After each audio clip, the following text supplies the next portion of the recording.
Eh bien, salut à tous les fans de Dragon Ball, c'est Trunks Review. On se retrouve aujourd'hui pour la review du deuxième épisode de Dragon Ball Daima, qui est sorti vendredi soir. Avant de commencer, je tenais vraiment à vous remercier pour les retours sur la review du premier épisode.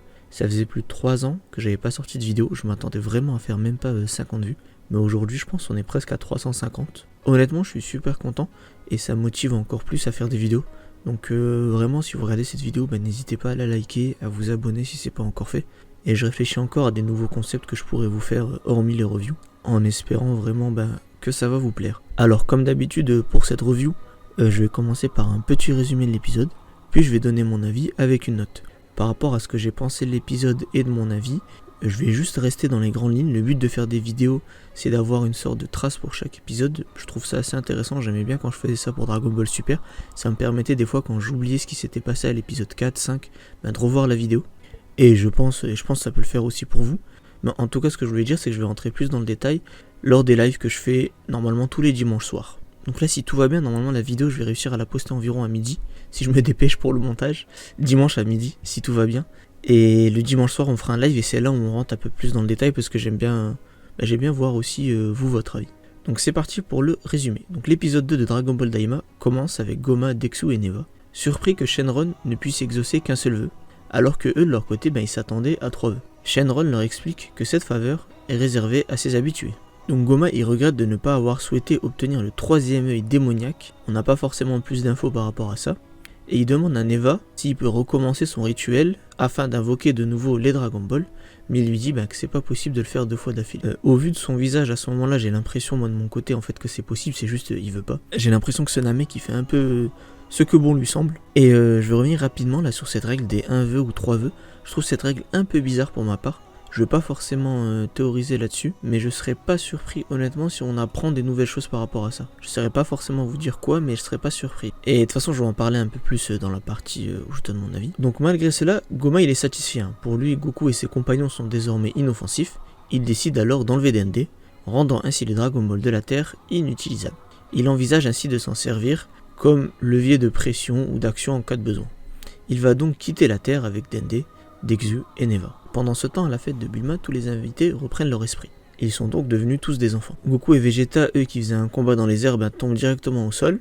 Ils se rendent compte que malgré le fait qu'ils sont devenus enfants, ils restent adultes dans leur tête. Et on a Goten et Trunks aussi qui sont devenus bébés, qui eux aussi, ils conservent leurs souvenirs et on voit qu'ils se parlent un peu en télépathie en quelque sorte. Côté de Kaioshin et Kibito, ils ont ressenti une énergie maléfique provenant du palais Dende. Ils vont donc décider de s'y rendre avec Goku, Vegeta et Muten Roshi. Tortue géniale. En arrivant au palais, il y a Popo qui leur apprend que Dende a été kidnappé par des démons, parmi lesquels figure Deku, le frère de Shin. Piccolo, lui, il est stupéfié d'apprendre que Neva, un Namek légendaire censé protéger les Dragon Ball du royaume, il est impliqué dans cette histoire. Donc là, leur but maintenant, c'est d'aller dans le royaume des démons afin de récupérer Dende. Mais Shin il leur explique que le royaume, en quelque sorte, il est impossible d'accès. C'est pas forcément une planète lointaine, c'est limite dans une autre dimension. Et il propose d'utiliser un ancien vaisseau qui est gravement endommagé. Bulma va le réparer. Donc pendant ce temps-là, on a des discussions entre Vegeta, Shin, etc. Il nous donne un peu plus d'infos sur les personnes avec des oreilles pointues, etc. Il nous explique que la majorité des personnes ayant des oreilles pointues viennent du monde des démons. T'en as d'autres qui ont migré vers d'autres mondes, et avec le temps, les gens les considèrent plus comme des démons, quoi. En attendant, t'as Goku qui part récupérer son bateau magique, qui est utilisé par Kame Sennin, et lorsqu'il revient, il y a un vaisseau mystérieux qui atterrit devant eux. Il y a un jeune homme nommé Glorio qui en descend et demande à Goku de l'accompagner au royaume des démons pour affronter Goma, le nouveau roi des démons. Vegeta interroge Shin, qui révèle que Goma est un adversaire redoutable. Donc Shin il est un peu méfiant envers Glorio, qui est normal, c'est un personnage nouveau, qui vient du coup de ce royaume des démons, ça peut être un espion, ça peut être un méchant en quelque sorte, mais il va quand même décider d'accompagner Goku par rapport au fait que son frère Deku il est impliqué dans cette histoire, quoi. Vegeta il veut les rejoindre, mais en fait il n'y a pas de place dans le vaisseau, et on lui dit d'attendre que Bulma répare son vaisseau pour les rejoindre. Et l'épisode il se finit ainsi. Alors maintenant que le petit résumé il est fini, qu'est-ce que j'ai pensé de cet épisode? Déjà avant toute chose, on a le reveal de l'opening et de l'ending de cet animé, j'ai de mon côté bien apprécié. C'est un peu différent de ce qu'on avait pu avoir dans Dragon Ball, Dragon Ball Z, Dragon Ball Super. Je pense même en faire une vidéo à part entière et on va essayer de théoriser sur les différents personnages que l'on peut voir. Concernant l'épisode en lui-même en soi, on est totalement sur la continuité du premier. On continue à mettre en place l'univers avec la découverte de nouveaux personnages. Je trouve ça assez marrant comment ils arrivent à trouver des liens entre les nouveaux persos et les anciens. Comme par exemple le fait que Shin est le frère de Dexu, le fait que Piccolo lui, il connaît déjà le Namek. J'ai l'impression que ça réconforte un peu le téléspectateur et ça nous met un peu plus à l'aise. Encore une fois, comme je l'ai dit dans la première review, on nous impose pas forcément l'histoire. On l'impose mais on l'embrique dans ce qui existe déjà. J'ai trouvé aussi sympa dans l'épisode le petit retour aux sources, avec le moment où Goku il va partir à la recherche de son bâton magique. C'est assez sympa et je trouve que ça marque encore une fois un tournant pour moi dans les combats. J'en ai parlé dans la première vidéo. Mais dans cette série, on va être très loin des méthodes de combat de transformation, etc. Tout ce qu'on a pu avoir dans Dragon Ball Super. Et encore une fois, je le redis, c'est pas plus mal. Autre point que je voulais aborder avec vous, ça va être l'intrigue de cet animé. Donc on le voit un peu dans l'opening, dans certains passages. Mais je pense qu'on a bien compris que le but final, ça va être d'utiliser les Dragon Ball présents dans le monde des démons. Donc ces fameux Dragon Ball comportant 3 boules et non pas 7 boules de cristal. Et ils vont leur permettre, à mon avis, de retrouver leur taille adulte. Ça ressemble un peu honnêtement à l'histoire de Dragon Ball GT, mais on va voir est-ce qu'ils vont être capables de faire attention aux erreurs qu'ils ont pu faire dans le passé et d'évoluer. Et je serais curieux aussi de voir à quoi va ressembler le Shenron de cet univers par rapport à notre Shenron à nous. Et en parlant du coup de Shenron, je vais parler un peu des points négatifs de cet épisode. Je pense qu'ils vont devoir faire attention un peu plus à préserver le lore de Dragon Ball. Je trouve ça quand même étrange que du jour au lendemain on nous dit bah non en fait c'est pas 3 vœux.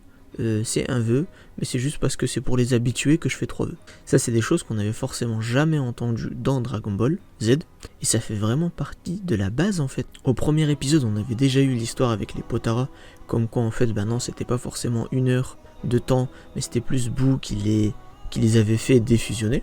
En soi je trouve pas ça forcément grave parce que ça remet en cause l'histoire de Dragon Ball Super. Dragon Ball Super est censé arriver après cette série, donc je trouve ça pas forcément très grave, mais de là à dire que non en fait les Dragon Ball en soi c'est pas 3 vœux, c'est 1 vœu, c'est vraiment pour moi un changement assez marquant et je pense qu'ils devraient faire vraiment attention parce qu'il y a beaucoup de fans qui apprécient vraiment ce lore de Dragon Ball etc, qui le connaissent par cœur. Je me prends moi comme exemple, je connais quasiment par cœur l'histoire à une époque, un peu moins maintenant, mais à une époque je connaissais par cœur l'histoire, donc c'est des choses qui auraient pu me déranger.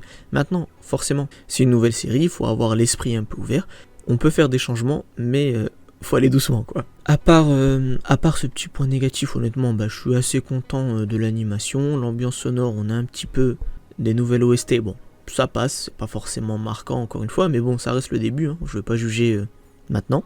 Donc du coup pour la note je vais mettre un petit 7 sur 10, c'est un 7 qui est plus proche du 6 que du 8, mais bon honnêtement c'est un bon épisode, je me vois pas comment donner une mauvaise note. Le truc c'est que bon on n'a pas forcément de nouvelles infos hormis de nouveaux personnages, on reste au début de l'intrigue, on reste au début de l'animé, on a très peu d'action, donc j'attends vraiment les prochains épisodes.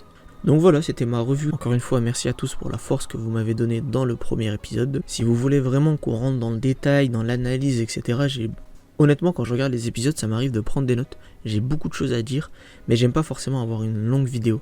Déjà, ça me prend du temps au niveau du montage. Et c'est pas forcément quelque chose que j'apprécie. Moi, j'aime bien des petites vidéos. Genre, je sais qu'avant, pour Dragon Ball Super, je faisais des vidéos de 4-5 minutes. Je trouve ça, c'est quand même très court.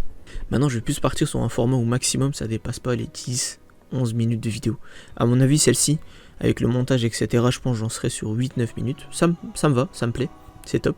Et au moins, tu peux regarder cette vidéo en mangeant, vite fait, etc. C'est assez sympa. Et je rentrerai dans le détail dans les lives. Donc, tous les dimanches soirs, live sur Dragon Ball Super. Voilà. Merci d'avoir regardé cette vidéo. Et à la prochaine. Salut à tous.